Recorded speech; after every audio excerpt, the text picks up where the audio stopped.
Il y a une dimension un peu historique, un contexte un petit peu génétique, on va dire, de l'Espagne, pro-arabe, mais qui n'est pas pour autant anti-Israël. Mikel Landa has got Santiago Buitrago for company.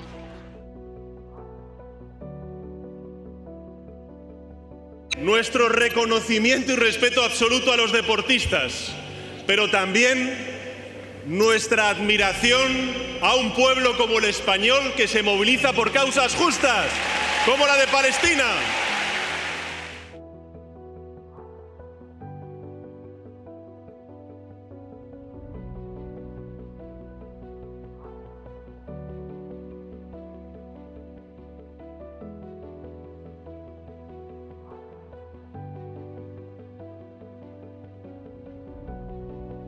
Ce contexte, cette spécificité un peu historique, c'est l'Espagne du XXe siècle. L'Espagne n'a pas participé à la Seconde Guerre mondiale. Elle a connu une guerre civile de 1936 à 1939, puis ensuite 40 ans de dictature militaire sous Franco. Au sortir de la Seconde Guerre mondiale, quand la paix s'instaure, qu'on crée l'État d'Israël en 48, eh bien l'Espagne elle est complètement à côté de la plaque. Elle ne participe à rien de tout ça.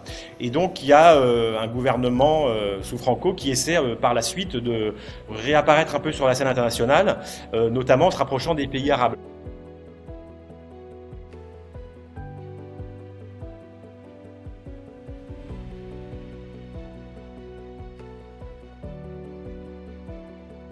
D'abord, l'Espagne et les Espagnols, c'est un peuple pacifiste, antimilitariste, qui manifeste beaucoup pour la paix, et donc c'est une problématique qui dépasse la seule cause palestinienne. Quand il y a eu la guerre en Irak en 2003, il y a 1 million 300 000 personnes qui sont descendues dans la rue à Barcelone pour manifester contre la guerre. C'est vraiment, voilà, c'est pas être pour Israël, être pour la Palestine, c'est aussi être pour la paix et pour le droit des peuples à disposer d'eux-mêmes.